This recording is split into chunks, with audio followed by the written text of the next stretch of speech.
तो √5 बराबर आपका कितना दे रखा है 2.236। अब सर ये क्वेश्चन कैसे होता है? ये बहुत अच्छा क्वेश्चन है सर। आपको क्या करना है, भरपूर कोशिश करनी है तोड़ने की। अब सर कैसे तोड़ोगे आप? मैंने कहा दिमाग है मेरे पास। कैसे? मैं इस 405 को लिखूंगा 81 इंटू 5, मैं इसको लिखूंगा 1/2 16 इंटू 5, मैं इसको लिखूंगा 125 को लिखूंगा 25 इंटू 5। बोले फिर कुछ नहीं, 81 का आ जाएगा 9√5 माइनस 1/4 का कितना हो जाएगा 2√5, क्योंकि 4 निकलेगा, बटे 2 कर दिया, और ये 5√5। तो कुल मिलाकर 9 में से आपके 7√5 जाएंगे, तो आपको निकालना है 2√5। तो आपका सामने आंसर कितना होगा 2 इंटू 2.236, तो ये हो जाएगा 4.472। ऑप्शन नंबर बी आपका राइट आंसर होने वाला। आपसे क्या बोला जा रहा है कि यदि वृत्त की जीवा और त्रिज्या की लंबाई समान है तो मुख्य चाप के बिंदु पर जीवा द्वारा बनने वाले कोण की गणना कीजिए। ये बच्चे क्या करते हैं, हमेशा गलती करते हैं, उनको समझ में नहीं आता है, उनकी गलती नहीं है। तो सर कैसे करेंगे इस क्वेश्चन को? लैंग्वेज बेस्ड क्वेश्चन है, बच्चों को परेशान करता है कि वृत्त की जीवा और त्रिज्या की लंबाई अगर समान हो जाए तो मुख्य चाप के बिंदु पर जीवा द्वारा बनने वाले कोण की गणना कीजिए। ये काफी इंटरेस्टिंग क्वेश्चन है, मैं समझाता हूं। जितना आसान लग रहा है उतना आसान नहीं है ये। चलिए, तो सर कैसे? बोले वृत्त की त्रिज्या बनाओ भाई साहब। तो वृत्त की त्रिज्या मैंने सेंटर से बना दी है। तो वृत्त की त्रिज्या और वृत्त की जीवा बराबर है, तो वृत्त की त्रिज्या और वृत्त की जीवा बराबर है, तो ऐसी कोई जीवा बनानी पड़ेगी। यानी कि अगर मैं इसको बोल देता हूं ओ, इसको मैं बोल देता हूं ए, ऐसी जीवा तैयार करो फिर बढ़िया वाली। तो मैंने ये कॉर्ड तैयार कर दी इसके बराबर, ठीक है। तो मैंने इसको मान लिया डी, ठीक है। और तो मुख्य चाप की बिंदु पर, मुख्य चाप के बिंदु पर जीवा द्वारा बनने वाले कोण की गणना कीजिए। जीवा द्वारा बनने वाले कोण, तो काफी इंटरेस्टिंग है भाई।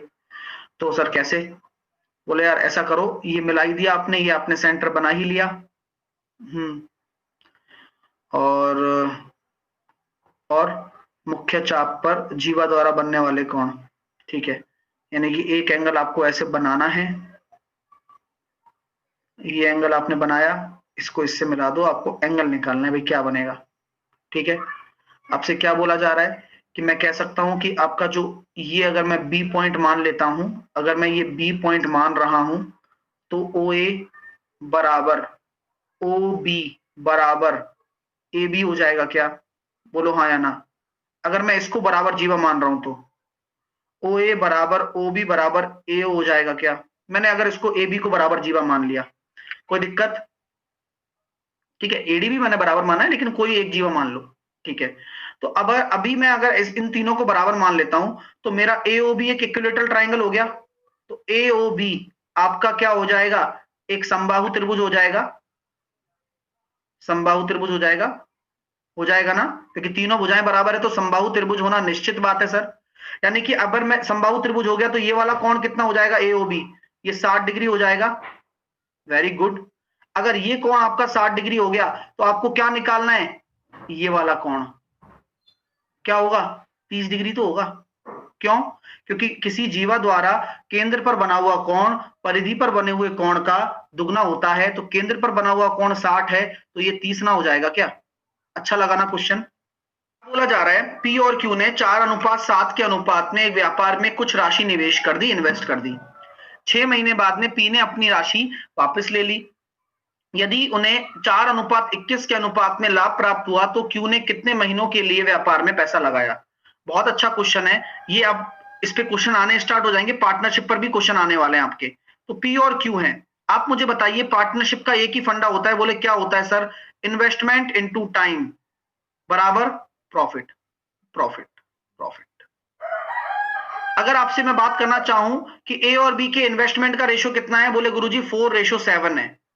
ये आपके इन्वेस्टमेंट का रेशियो है डियर स्टूडेंट। प्रॉफिट का रेशियो कितना दे रखा है? 4:21 दे रखा है। मुझे तो आप टाइम का रेशियो बना के बताओ दोनों का।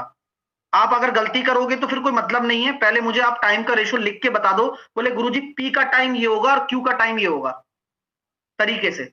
तो प्रॉफिट में डिवाइड करना है इन्वेस्टमेंट का, तो 4/4 यहां आएगा 1 और 21/7 यहां आएगा कितना 3, तो 1:3। क्लियर है भाई साहब? ठीक है। अब क्या बोला जा रहा है कि 6 महीने बाद पी ने अपनी पूंजी निवेश कर वापस ले ली, तो पी ने कितने महीने काम किया है? तो सर पी का जो 1 है वो तो 6 महीने के बराबर ही है, क्योंकि उसने काम ही 6 महीने किया है। तो 1:6 महीने के बराबर है, तो क्यू का 3:18 महीना। ये आंसर आ गया लोग। तो यार ऐसा कुछ करना ही नहीं है आपको, आपको सिंपल रेशो से खेला खेलना है, और आप अगर खेला खेल गए तो काम हो जाना है आपका। सर कैसे करूं इसको? मैंने हमेशा सिखाया है कि अभी कुछ ऐसा वैसा आ जाए तो इस जो x को है ना ऊपर नीचे डिवाइड कर दो, तो ऊपर डिवाइड कर दिया x, यहां x आया, यहां 1/x बन गया और माइनस का 6, तो x प्लस 1/x की वैल्यू कितनी है 8, तो 8 में से 6 गया तो 2, यानी कि 5/2 आपका सही उत्तर होगा, यानी कि 2.5।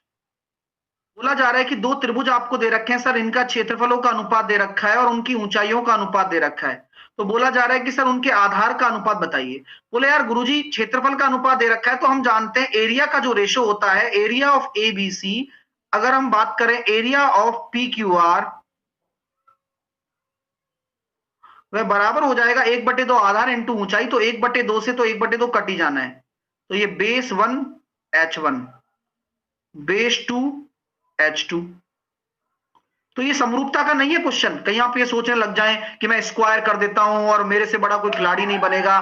भाई क्वेश्चन को पढ़ो, समरूपता बोला जाए तब करो, नहीं बोला जाए तो नहीं करना है, ठीक है? सिंपल लॉजिक वाला क्वेश्चन है। एरिया का रेशो दे रखा है 3/5, आधार का अनुपात निकालना है, B1 B2 निकालना है, और ऊंचाइयां दे रखी हैं भैया 5/3, तो उत्तर आ जाएगा कितना 9/25, ऑप्शन नंबर डी। एक शर्ट पर 10-25% की छूट दी थी, एक महिला ने उस शर्ट को खरीदा और उसके नगद भुगतान करने पर 20% की अतिरिक्त छूट मिल गई उसको। एक वफादार ग्राहक होने के लिए 10% की छूट और मिली, ओहो, तो उसे 324 रुपए का भुगतान करना पड़ा। तो बताइए पर्ची कितनी थी, मतलब शर्ट का मूल्य कितना लगा हुआ था, आप मुझे बताइए। ठीक है माय डियर? हाँ, अब आपको सिंपल सी बात है कि भाई एक शर्ट पर 25% की छूट थी, महिला ने उस शर्ट को खरीदा और नगद भुगतान करने पर 20% की अतिरिक्त छूट मिली, और ग्राहक वफादार था तो 10% की छूट और मिल गई, तो 324। तो कितने डिस्काउंट हैं? 3 लगातार डिस्काउंट मिले उस महिला को। बोले सर एक 25% का तो पहले ही दे रखा था दुकानदार ने।